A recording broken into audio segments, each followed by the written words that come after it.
تو یہ کیا ہے؟ تو کہہ رہے ہیں مجھے تو اسلام کے بارے میں اشکالات شروع ہو گئے.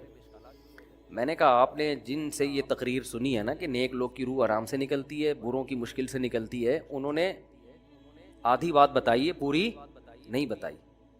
میں نے کہا یہ تو صحابہ کے دور میں نے کہا اگر آپ حدیثیں پڑھ لیتے, ایک آیت سے کبھی تھوڑی مسئلہ حل ہوتا ہے. آپ کسی کی ایک بات لے رہے ہیں, دوسرے موقع پہ جو اس نے تشریح کی ہے وہ آپ نہیں لے رہے. میں نے کہا معاذ اللہ, اگر کسی کی کوئی موت کی کسی کو بہت تکلیف ہو رہی ہے, اس معاذ اللہ اس کے برے ہونے کی علامت ہے, تو یہ تو پھر کفر ہے.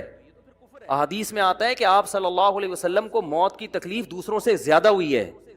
آپ صلی اللہ علیہ وسلم فرمایا اوعکو کما یوعکو رجلان منکم, مجھے بخار میں اتنی تکلیف ہوتی ہے جتنی تم میں سے 2 آدمیوں کو ہوتی ہے. آپ پر جب بیماری آتی تھی نا, آپ کو تکلیف دوسروں سے زیادہ ہوتی تھی. اور امی عائشہ رضی اللہ تعالی عنہا فرماتی ہیں کہ نبی صلی اللہ علیہ وسلم کا سر مبارک میری گود میں تھا جب آپ کی روح نکلی ہے, اور آپ کی جو میں نے موت کی تکلیف دیکھی ہے, جس شدت میں آپ جس تکلیف میں تھے, اس کے بعد مجھے کسی کی موت کی جو آسانی سے کوئی دنیا سے گیا ہو نا, اس کے مرنے پر مجھے کبھی رشک نہیں آیا. رشک کا کیا مطلب کہ بھئی یہ اتنی آسانی سے چلا گیا تو اس کا مطلب یہ زیادہ اچھا تھا, اور معاذ اللہ آپ صلی اللہ علیہ وسلم کے اعمال کم تھے, تو یہ تو ممکن نہیں ہے نا. کہتے ہیں مجھے کبھی کسی پہ رش نہیں آیا کہ آرام سے مر گیا تو بہت نیک ہوگا. ٹھیک ہے نا, بہت مشکل ہے سمجھانا. امی عائشہ فرماتی ہیں کہ یعنی امی عائشہ کی حدیث کا مفہوم بیان کر رہا ہوں کہ نبی صلی اللہ علیہ وسلم کی موت کے وقت جو تکلیف کی حالت تھی, اس کو جب سے میں نے دیکھا ہے, تو امی عائشہ کی بات کا خلاصہ یہ ہے کہ اب اگر میں کسی کو دیکھتی ہوں نا کہ آرام سے روح نکل رہی ہے, یعنی آرام سے مر رہا ہے, دنیا سے جا رہا ہے, تو مجھے اس پہ رش نہیں آتا کہ وہ بہت نیک ہوگا. کیا مطلب؟ اس کا نیک عمل سے تعلق بولتے کیوں نہیں ہے. لیکن ہمارے ہاں سارا مدار کس پر ہے؟ مرنے کے بعد شکل کیسی ہے اس کی, آڑا ترشا ہو گیا تو جہنم میں جا رہا ہے اس کا مطلب. اور اگر مرا ہوا ہے, دانت کھلے میں, ایسا لگ رہا ہے مسکرا رہا ہے, سیدھا کہاں جا رہا ہے؟ او بھائی, اگر خدا نخواستہ کوئی لکوے کا مریض تھا, کوئی فالج کا مریض تھا, وہ تو مرے گا تو اس کا تو بیچارے کا ہوگا تھوڑا سا چہرہ بھی ٹیڑھا ہو سکتا ہے, کچھ بھی ہو سکتا ہے, نیک لوگوں کا بھی ہو سکتا ہے. تو مدار کس پر ہے؟ اعمال پر. اور نیک لوگوں کو بعض دفعہ موت کے وقت ڈبل تکلیف دی جاتی ہے. ایک تو اس لیے دی جاتی ہے, یا تو اس لیے کہ کوئی گناہ ان کا باقی رہ گیا ہوتا ہے. اللہ کیا کہتے ہیں بھائی, قبر میں جانے سے پہلے اس کو ہمارے پاس دھلا کے لے کے آؤ, صاف ستھرا ہو کے. اب ہمارے پاس آ رہا ہے تو اب ہم نہیں چاہتے کہ اس کے گناہوں کی گٹھری ہو, اس کو پاک صاف کر کے لے. میں نے بڑے بڑے بزرگ دیکھے جن کو آخری وقت میں بہت مصیبت میں گزری ان کی, یعنی زندگی کے آخری ایام, بیٹیوں کی ٹینشن, کسی بیٹی کو طلاق ہو گئی, وہ گھر آ گئی, کوئی اور مسئلہ ہو گیا, تو بڑی ٹینشن میں آخری وقت. لیکن وہ زبان سے کیا کہتے تھے؟ شکر, کہ یار شاید اللہ تعالیٰ ہمارے گناہوں کو معاف کرنا چاہتا. اولاد کی حدیث میں آتا ہے کہ انسان کو اس کی گھر والی کی طرف سے, اس کی اولاد کی طرف سے, اس کے جسم کی طرف سے تکلیفیں پہنچتی رہتی ہیں, اور اس کے گناہ معاف ہوتے رہتے ہیں, حتی لقی اللہ طاہرا مطہرا, جب اللہ کے پاس آتا ہے نیٹ کلین, بالکل گناہوں سے پاک صاف ہو گیا. لیکن یہ تکلیف وہ ہوتی ہے جس میں صبر کی توفیق بھی ملتی ہے, کیونکہ اللہ دے رہا ہے نا تکلیف, اور اللہ سزا کے طور پہ نہیں بلکہ کفارے کے طور پہ, تاکہ ہمارے پاس آئے تو صاف ستھرا ہو گئے. تو اس تکلیف میں پھر صبر کی توفیق, اس لیے علماء کہتے ہیں جس تکلیف میں صبر کی توفیق مل رہی ہے, سمجھ لو یہ رحمت ہے. یہ کیا ہے؟ رحمت. یہ اللہ آپ کو بنانا چاہ رہا ہے کچھ. اب لوگ کہتے ہیں یہ والی تکلیف کیوں, وہ والی کیوں نہیں آئی, یہ تو بہت زیادہ ہو گئی. تو بھائی اللہ سے کوئی نہیں لڑ سکتا, وہ جو دے رہا ہے وہ اس پہ صبر کرو.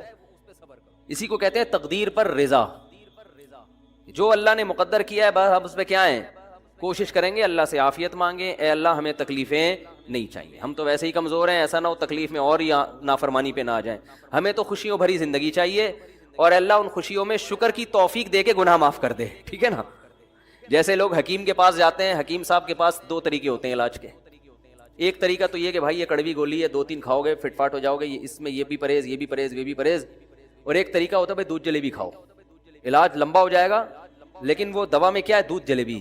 تو آپ کہتے ہو بھائی یہ دودھ جلیبی والا مجھے دے دو, ٹھیک ہے لمبا علاج کروا لوں گا, فائدہ دیر سے ہوگا, لیکن میں یہ کریلے کا جوس نہیں پی سکتا. تو ہم نالائق لوگ ہیں, شکر سے بھی انسان کے ترقی ہوتی ہے. تو اللہ سے یہی مانگنا چاہیے, اللہ ہمیں نعمتیں دے, تکلیفوں سے بچا, اور شکر کی توفیق دے تاکہ ہمارے درجات بلند ہو. تو شکر کے بھی تو بڑے فضائل ہیں نا.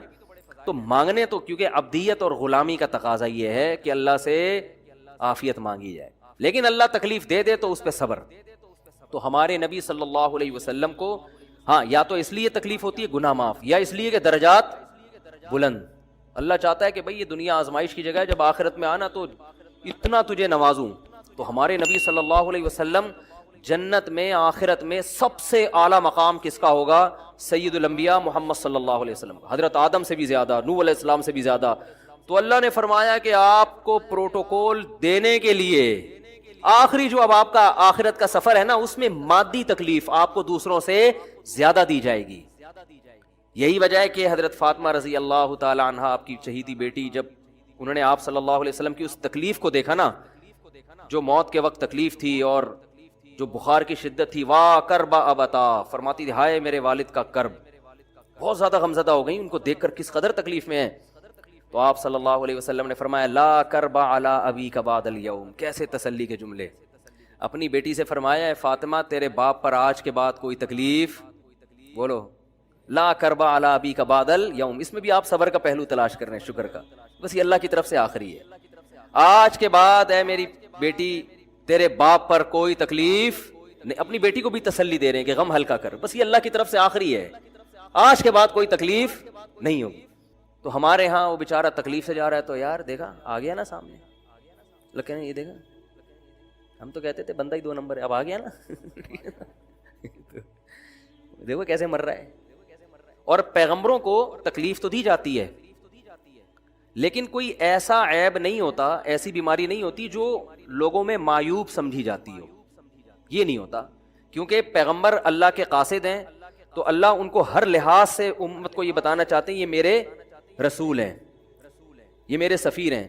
تو کوئی بھی ایسی چیز جس کی وجہ سے لوگوں کو ان سے نفرت ہو، یا طبعی نفرت جو انسان کے اختیار میں نہیں ہوتی، تو اللہ ایسی بیماری اور ایسی تکلیف سے بچاتے ہیں ان کو. سمجھ میں آ رہی ہے بات؟ لیکن امتی کو ایسی تکلیف ہو سکتی ہے. یہ جو ختم نبوت کے علماء کہتے ہیں نا مرزا غلام احمد بیت الخلاء میں گر کے مر گیا، تو بعض لوگ کہتے ہیں وہ تو بیت الخلاء میں تو فلاں بزرگ کا بھی انتقال ہوا تھا، فلاں کا بھی.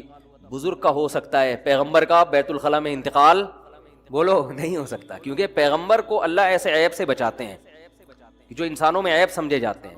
تو پیغمبر کو ایسی بیماری نہیں ہوتی، جیسے اچھوت کی بیماری ہے کہ کوئی ہاتھ نہیں لگا سکتا اس کو، ایسی بیماری پیغمبروں کو نہیں ہوتی. کوڑ کی بیماری پیغمبروں کو نہیں ہوتی، کیونکہ ایسی بیماری جس سے لوگ گھن کھاتے ہیں، ایسی نہیں. لیکن امتی کو ہو سکتی ہے، امتی کو ایسی بیماری ہو سکتی ہے، اللہ اس کے درجات کیا کرے گا؟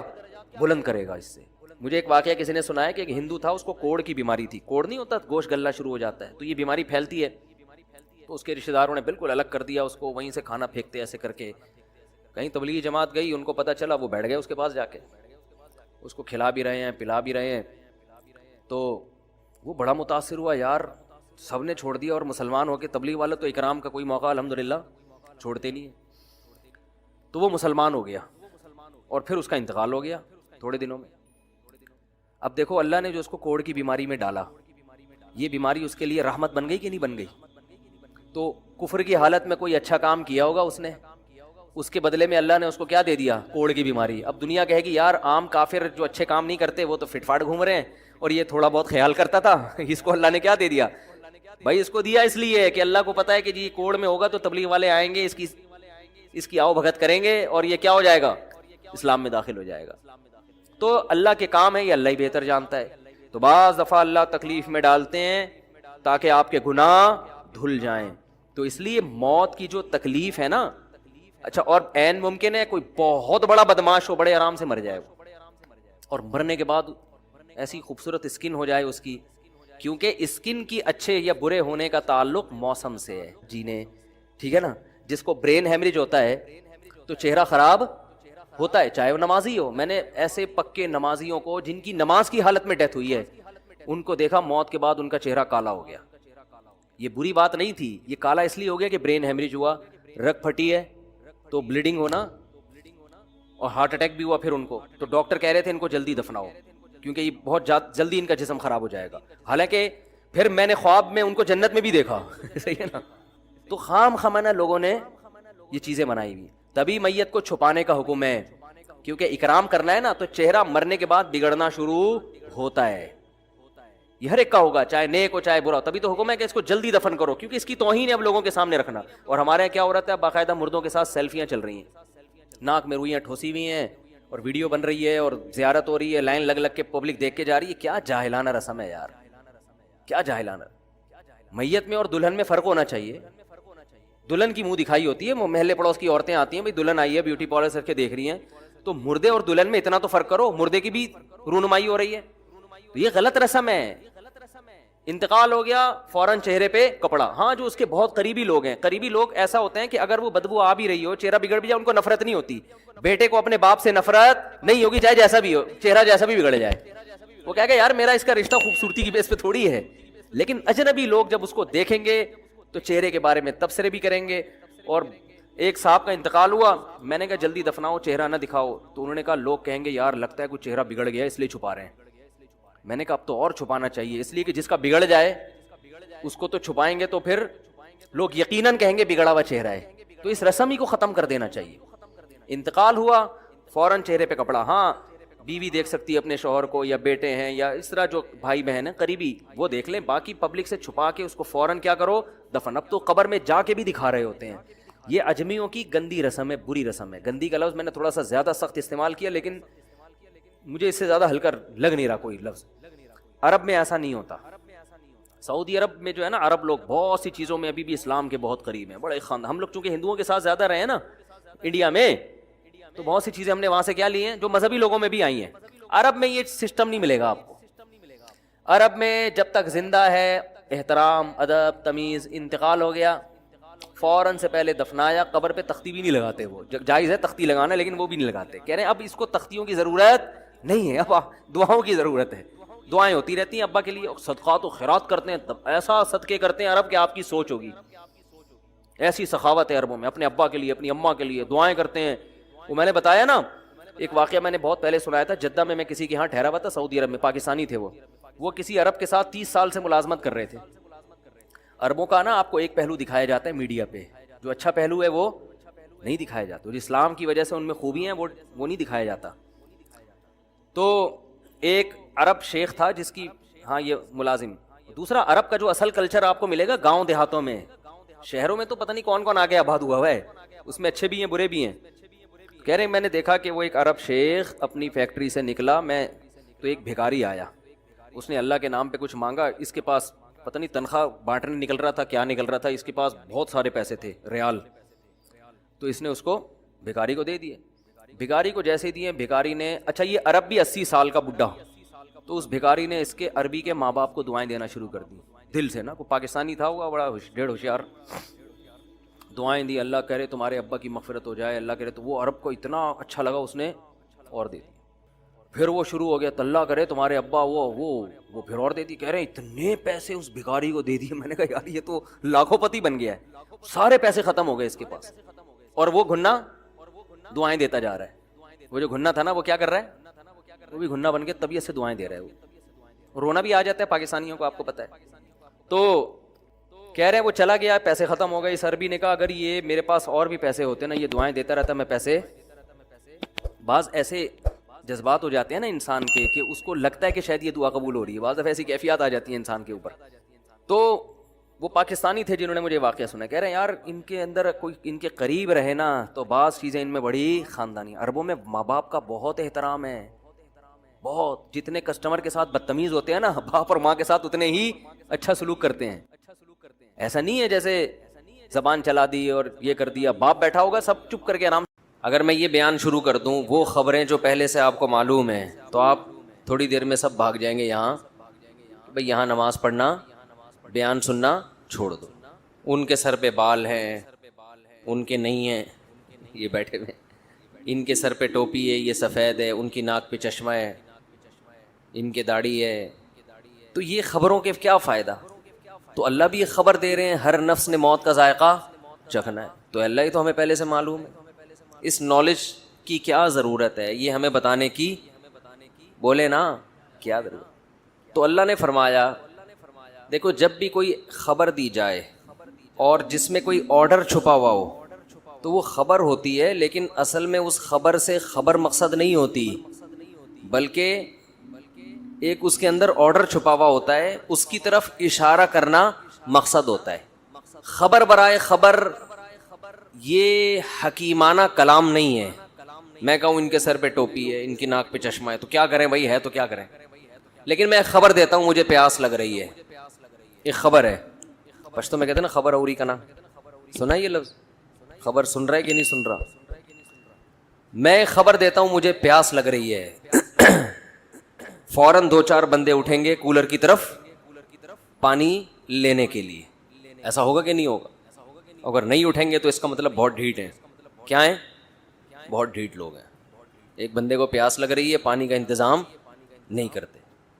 گھر میں ابا جب آ کے بیٹھتے ہیں اور کہتے ہیں مجھے پیاس لگ رہی ہے, تو یہ خبر برائے خبر نہیں ہے, اس کے پیچھے آرڈر چھپا ہوا ہے, پانی پلاؤ. اب یہ خبر فضول خبر نہیں ہے. میں اکثر بیان میں کہتا ہوں, آج کل جو شوہر حضرات گھر میں جب داخل ہوتے ہیں تو گھر سے باہر تو اخلاق بہت اچھے ہوتے ہیں, دوستوں کے ساتھ ہنسی مذاق گپ شپ. گھر میں جب داخل ہوتے ہیں ایسا لگتا ہے چنگیز خان نے بغداد پر حملہ کیا ہے. یہی ہے نا اسٹائل. گھر میں آتے ہی کیا کہتے ہیں, مجھے بھوک لگ رہی ہے. گھر والوں سے کیا کہتے ہیں, مجھے, یہ تو نیوز ہے نا, یہ سما پہ چلنی چاہیے یہ پٹی, کہ آپ کو کیا لگ رہی ہے, بھوک لگ رہی ہے, خبر ہے. تو لیکن یہ خبر برائے خبر نہیں ہوتی. اس کا مطلب ہوتا ہے کھانا فوراً چاہیے, یہ آرڈر ہے, کھانا لگا دو. اس خبر میں کیا چھپا ہوا ہے, بولو نا یار کیا ہو گیا, آرڈر چھپا ہوا ہے, کھانا لگا دو, بھوک لگ رہی ہے. یہ خبر ہے, اس کے اندر ایک آرڈر خبر نہیں ہوتا. خبر کی ڈیفینیشن یہ ہے کہ جب وہ جملہ مکمل ہو تو اس کو سچا یا جھوٹا کہا جا سکے. خبر سچی بھی ہوتی ہے اور جھوٹی بھی. آرڈر سچا جھوٹا نہیں ہوتا. پانی پلاؤ, تو یہ کوئی سچ اور جھوٹ سے تھوڑی تعلق ہے, اس کا تو ایک آرڈر ہے. تو آپ جب گھر میں داخل ہوتے ہیں اور کہتے ہیں مجھے بھوک لگ رہی ہے, اس کا مطلب چنگیز خان بہت غصے میں ہے. اگر اس کو اس وقت کھانا نہیں ملا تو یہ بیوی بچوں کو بھی کھا سکتا ہے. بہت سے لوگ کھا گئے ہیں, ٹینشن دے دے کے کھا گئے ہیں. اب یہ خبر فضول خبر نہیں ہوگی. اب دیکھو, میں اگر کہوں کہ ان کی چشمہ ہے, 1 دفعہ کہوں گا, 2 دفعہ کہوں گا, 3 دفعہ کہوں گا, تو یہ کہیں گے کیا کروں میں, اگر ہے تو آپ کو دے دوں. یعنی یہ خود اس میں آرڈر تلاش کریں گے کہ یار یہ فضول خبر کوئی نہیں دیتا, اس کے اندر کوئی آرڈر چھپا ہوا ہے. آرڈر یہ کہ شاید ان کو اچھا نہیں لگ رہا, بھائی آپ لے لو. تو ایک مثال آئی ہے ذہن میں, لیکن وہ مناسب نہیں ہے, پھر وہ موضوع چینج ہو جائے گا, ہمارا وہی والا موضوع ہو جائے گا جو. تو اب گھر میں بار بار آپ جب جا کے کہو گے بھوک لگ رہی ہے, پیاس لگ رہی ہے, بھوک لگ رہی ہے, پیاس لگ رہی ہے, اس کا مطلب کیا ہے, کھانا لگا دو, کھانا لگا دو, کھانا لگا دو, پانی پلا دو. تو جو خبر ایسی ہو جس کے اندر کوئی آرڈر چھپا ہوا ہو, وہ خبر اس قابل ہوتی ہے کہ اس کو شیئر کیا جائے.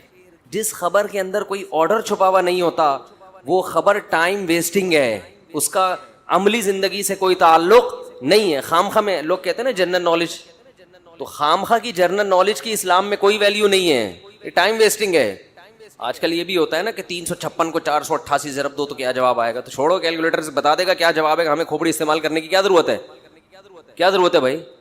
تو میں یہ عرض کر رہا تھا, کلو نفس ذائقۃ الموت ایک خبر ہے. اللہ فرماتے ہیں ہر نفس نے موت کا ذائقہ چکھنا ہے, ہر نفس نے. تو یہ خبر برائے خبر نہیں ہے, اس کے اندر ایک آرڈر چھپا ہوا ہے. ڈاکٹر جب آپ کو کہتا ہے کہ آپ مرنے والے ہیں, تو آرڈر چھپا ہوا ہوتا ہے, صحت کا خیال کرو, بھینس کا خالص دودھ پیا کرو, ٹھیک ہے نا. حکیم جب کہہ رہا ہوتا ہے, کوئی مقصد ہوتا ہے. تو جب بھی کوئی خبر دیتا ہے اگر وہ عقل مند ہوگا, تو اللہ جب خبر دے رہے ہیں نا, کلو نفس ذائقۃ الموت, ہر نفس نے موت کا ذائقہ چکھنا ہے, تو یہاں بھی کچھ آرڈر چھپے ہوئے ہیں اس کے اندر. وہ آرڈر کیا ہے؟ نمبر 1, دنیا دل لگانے کی جگہ, بولو نہیں مرو گے. جیسے میں نے کہا تھا نا زید پیٹے گا, وہ بیان میں کہا تھا نا, وہ زید میں مزہ نہیں آ رہا جب تک وہ نام نہ آئے نا. تو خیر اب کیا کریں. تو اللہ کہتے ہیں ہر بندہ کیا ہے, مرے گا. ہر بندہ کیا ہوگا, مرے گا. تو جو جگہ چھوڑ کے جانا ہے اس سے دل لگانے کا کوئی تک بنتا ہے بھائی. آپ ٹرین میں بیٹھے ہوئے ہیں, سیٹیں اتنی اچھی اور زبردست اور بہت مزہ آ رہا ہے یہاں پہ, تو بیگم ہم یہ سیٹیں گھر نہ لے جائیں اپنے ساتھ, کیا خیال, یہ اے سی نکال کے لے جائیں. اسٹیشن آیا تو آپ اتر ہی نہیں رہے, آپ اسی سیٹ سے چپک گئے ہو. کوئی غریب آدمی بیچارہ جھونپڑی سے نکلا ہوا, اس کو کسی نے ایسی پارلر میں بٹھا دیا, اب اس کو جھولے بھی مل رہے ہیں, مزہ بھی آ رہا ہے. کسی نے بعض دفعہ ہوتا ہے کہہ رہا بھائی, تو ایسے موقع پہ اسے کیا کہا جائے گا؟ بھائی یہ ٹرین ہے, یہ دل لگانے کی, یہ مسافر خانہ ہے, یہاں سے آپ نے اترنا ہے.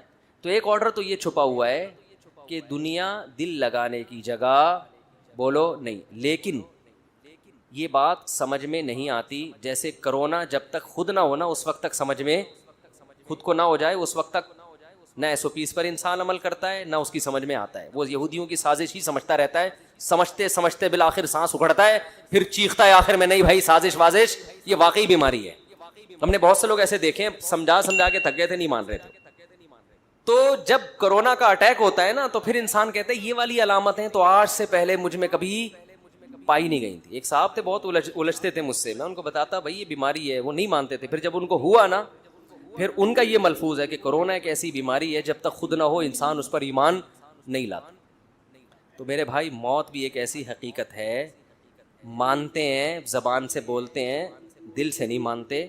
جب تک موت کا فرشتہ نظر نہیں آتا, سانسیں اکھڑنا شروع نہیں ہوتی, اس وقت تک کھوپڑی کام انسان کی نہیں کرتی. وہ مر گیا, فلاں مر گیا, اس کا ماموں مر گیا, اس کا چاچا مر گیا, اس کی پھوپھی مر گئی, اس کی خالہ مر, اتنی خبریں بچپن سے سنتے آ رہے ہیں. بھائی وہ مرا ہے نا, میں تھوڑی, ابے تو بھی تو کسی کا پھپھا ہے, تو بھی تو کسی کی خالہ ہے, تو بھی تو کسی کا بھتیجا ہے, تو بھی تو کسی کا ابا ہے, تو بھی تو کسی کا دادا ہے, تو بھی تو کسی کا نانا ہے. جب تیرے ابا مر سکتے ہیں, تیرے نانا مر سکتے ہیں, تیری نانی مر سکتی ہیں, تیری دادی مر سکتی ہیں, تیری خالہ مر سکتی ہیں, تیری پھپھو مر سکتی ہیں, تو بھی تو کئی لوگوں کا یہ ہے. اوپر سے بولے گا موت برحق ہے, دل میں ہوگا میں نہیں مروں گا. اگر دل میں یہ ہوتا کہ میں مروں گا تو دنیا چھننے پہ روتا کیوں؟ پھر اتنا رو رہے ہیں, اتنا رو رہے ہیں, ہائے ہائے ہائے ہائے, جس سے ملو ہائے ہائے ہائے, ٹینشن لے کے بیٹھا ہوا ہے. اگر آپ کو کوئی بتا دے کہ آپ تھوڑے دنوں میں مر جاؤ گے, پھر آپ کو پلاٹ کی ٹینشن ہوگی؟ بولو کہ یار میرا کوئی پلاٹ نہیں ہے, میرا کوئی گھر نہیں ہے, میری کوئی گاڑی نہیں ہے, میری شادی نہیں ہوئی, ٹھیک ہے, ٹینشن ہوگی؟ بولتے کیوں نہیں؟ کیونکہ یہ بھی آج کل بیان سن کے لوگوں کو ٹینشن ہے کہ ہو کیوں نہیں رہی. یہ تو چار کی ترغیب دے رہے ہیں, ہماری ایک نہیں ہو رہی, ٹینشن پھر میرے پاس آ جاتے ہیں. اب تو جو مجھ سے ملنے کے لیے آتے ہیں میں وہیں روک کے بولتا ہوں شادی کے لیے تو نہیں آ رہا بھائی, وہیں سے یو ٹرن پکڑ لو, میں رشتے نہیں کراتا بھائی. کہہ رہے ہو تو ایک بھی نہیں ہو رہی ہماری. بھائی آپ کوشش کرو, ہو گئی ٹھیک ہے, نہیں ہو تو ہو کے بھی وہیں قبر میں جاؤ گے, نہیں ہو کے بھی مرا کے سب کیا ہے فنش. یہ بھائی یہیں کے کھیل ہیں, جب ہیں تو پھر یہیں کے, تو پھر میں اتنی اہمیت سے بیان کیوں کرتا ہوں؟ اس کی اور وجوہات ہیں, وہ بھی ٹاپک میں لے کے نہیں چلوں گا, اس کی وہ مذہب کا حصہ ہے اس لیے بیان کرتا ہوں. آخرت کی تیاری کے لیے اس ٹاپک پر بیان بھی ضروری, اس پر عمل بھی ضروری ہے, یہ اس وجہ سے کرتا ہوں. تو موت کی باتیں تو کبھی کبھار کر لیتے ہیں, ہاں جی موت تو برحق ہے, لیکن عمل سے ایسا لگتا ہے یہ مرنے کے لیے تیار, بولو نہیں, بالکل بھی نہیں ہے تیار. نہ مرد مرنے کے لیے تیار ہے اور نہ خواتین. دوسرا کچھ حقیقتیں ایسی ہیں جن سے ہم ایسی نظریں چرا کے بیٹھے ہوئے ہیں, جیسے سامنے گڑا ہو, کھڈا ہو, اور آپ بول رہے ہو کہ نہیں میں چلتا رہوں گا, کوئی گڑا نہیں ہے سامنے, گٹر کا ڈھکن کھلا ہوا ہے, آپ اسی سپیڈ سے اسی طرف جا رہے ہو. اگلا کہہ رہا ہے بھائی یہ گٹر ہے, کھلا ہوا ہے, آپ کو نظر آ رہا ہے, لیکن پھر بھی آپ کی سپیڈ کم ہونے کا نام نہیں لے رہی. ایسے ہی لوگوں کو قرآن کہتے ہیں سمم بکمن عمیٌ, اندھے ہیں, بہرے ہیں, گونگے ہیں.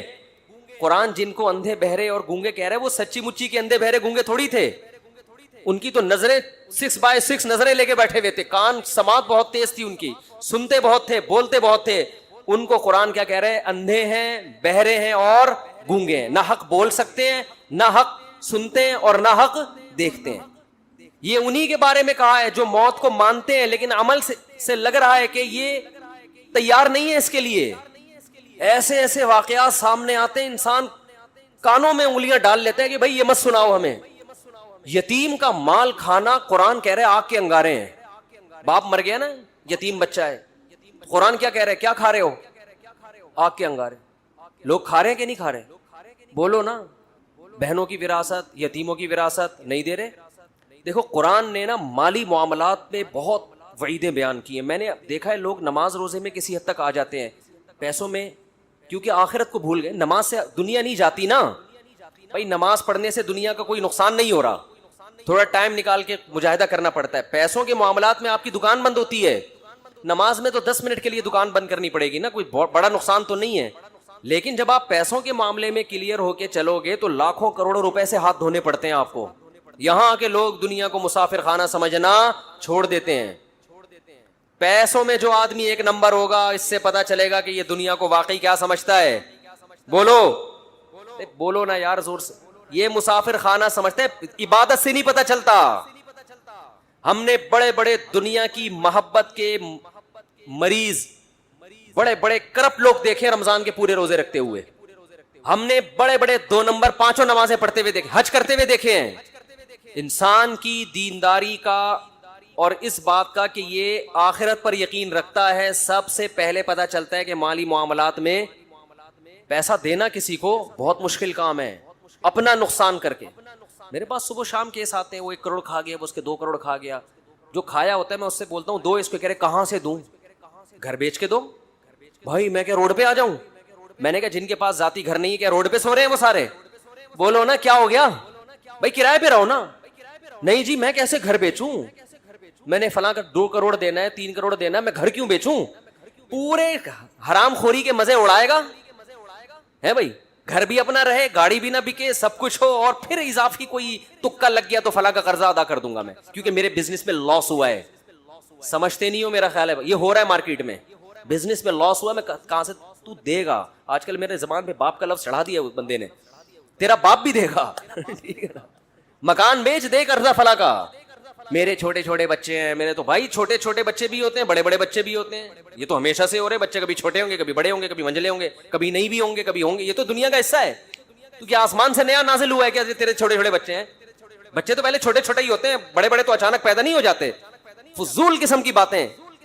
مکان بیچو, فلاں کا قرضہ دو. نہیں آ رہی بات میرا خیال ہے. بہن وراثت مانگ رہی ہے, بیچ اس مکان کو جس پہ تو قبضہ کر کے بیٹھا ہوا ہے 1000 گز کے بنگلے پر, بیچ کے اس کا حصہ دے. اب دے تو تڑاک پہ آ گیا ہوں میں. یہ تمیز سے سمجھانے والی باتیں ہیں ہی نہیں. داڑھی اتنی لمبی رکھی ہوئی ہے, عمرے ہو رہے ہیں, تمہارا حج ہو رہا ہے, تو نے بہن کی وراثت کہہ رہے ہیں جب مکان بکے گا. مکان تو 25 سال کے توبہ کو واجب کر لیا. 99 سال تک کوئی گناہوں میں مبتلا رہے, 99 سال میں اس کافر کو خیال آیا آج میں توبہ کر کے اسلام کی طرف آتا ہوں, آج میں گناہوں سے توبہ کرتا ہوں, تو اس کے آنے میں تو دیر ہو سکتی ہے, اللہ کے معاف کرنے میں دیر نہیں ہو سکتی. کیسے عجیب الفاظ ہیں حدیث کے. یا عبادی لو بلغت ذنوبک عنان السماء ثم استغفرونی لغفرت لکم ولا ابالی. یہ لا ابالی کے الفاظ بڑے عجیب ہیں. نبی نے فرمایا کہ اللہ تعالیٰ کہتے ہیں کہ اے میرے بندو, اگر تم گناہ کر کر کے زمین اور آسمان کے خلا کو پر کر دو, بھر دیا تم نے گناہوں سے, اب سچے دل سے توبہ کر رہے ہو, اے اللہ اب سے اپنی زندگی کیا کر رہا ہوں میں.